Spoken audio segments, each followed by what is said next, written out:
Good morning, this is Kim Hammer, pastor of Saline Baptist Church down in Tull with your morning devotion from the book of Genesis chapter 42. The famine has swept throughout the land, not only of Egypt, but of all the nations over all the world.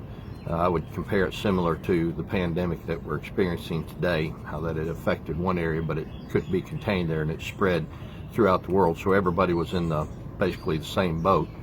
And that included also Jacob and his 12 sons, the tribes of Israel, as they found themselves being hungry and having their food supply depleted as well.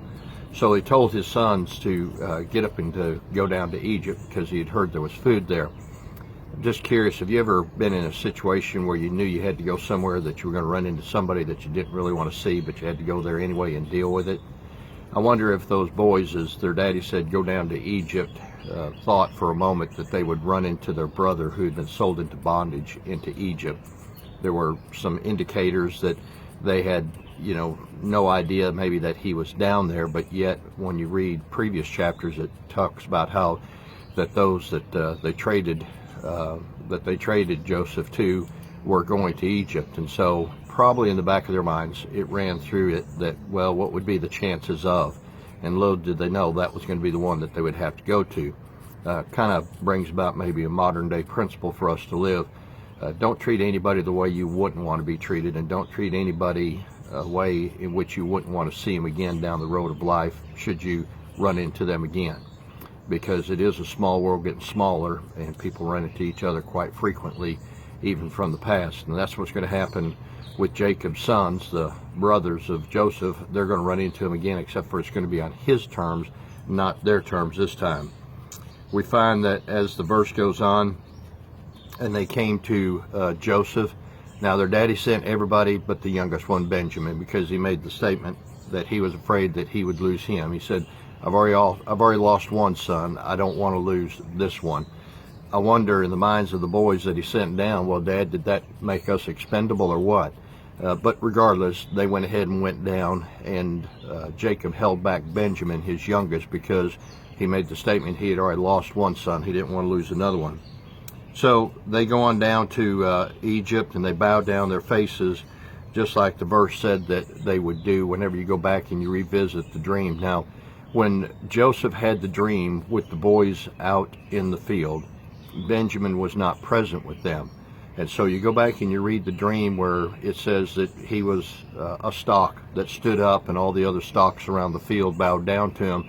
This was fulfillment of the dream that he had had, minus Benjamin. They all fell down, and they had to basically worship or acknowledge that he was superior in this situation. And the Bible indicates that they even maybe thought about that experience or that dream, or at least Joseph did, and it all began to come into, completion as he realized now, years later, what the meaning of that dream truly was, him being in the position that he was.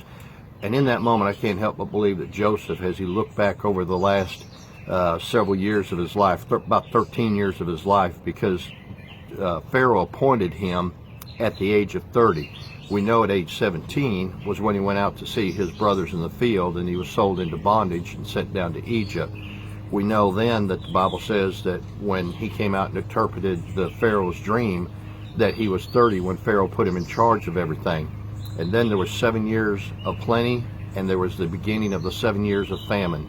So you can add it up and see that he had gained several years, maybe upwards of 27-ish years, give or take a few, long enough that those boys didn't recognize him, his brothers didn't recognize him when they bowed down in front of him.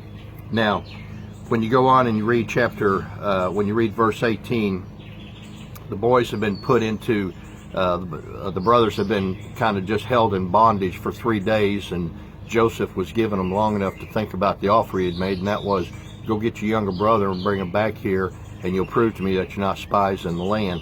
And the statement was made in verse 18. It says, do this and you will live, for I fear God. That was Joseph saying that to his brothers.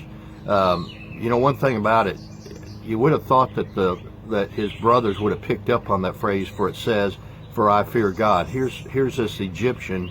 Why would he fear God that they feared? but it went right over the head. But I think they were so consumed in the moment as far as dealing with being in a vulnerable position, because they've been accused of being spies. They've been told, go and get your younger brother and bring him back. And they said, it'll kill our daddy if we do. And he said, I don't care, go get him anyway. And they were put in a situation where they had to make a lot of decisions quickly.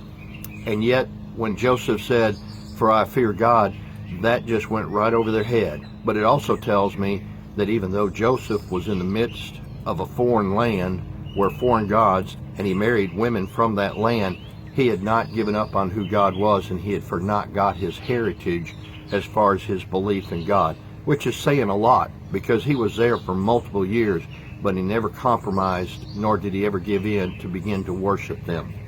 We find that they're sent back, and they got to go back and tell their daddy. Of course, that breaks their daddy's heart, and he says, I'm not going to do it. We find that Joseph kept Simeon, one of the brothers, behind, and when they all got back down to their daddy, they found that they put the silver back in, which caused him to be even more afraid.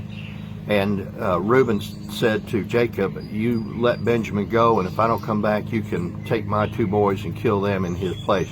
Now, I don't know about you, but if I was those 2 boys, I would have thought, well, Dad, thanks a lot. I appreciate, you offering us up as a sacrifice here, but, let's think about this thing for a minute. But this just went to show how desperate of a situation they had placed themselves in, and it was by actions that had happened years ago that they now found themselves in this position. That's one way to look at it, but another way to look at it is that God had placed Joseph in the position that he was in, that he was going to be able to help them. They don't go back immediately, and it takes a while for Jacob to get used to the idea, and he had to sit and think about it for a little bit. And when we pick up next time, we'll see that when the food ran out and when they got desperate again was when they were willing to make the situation work to go back.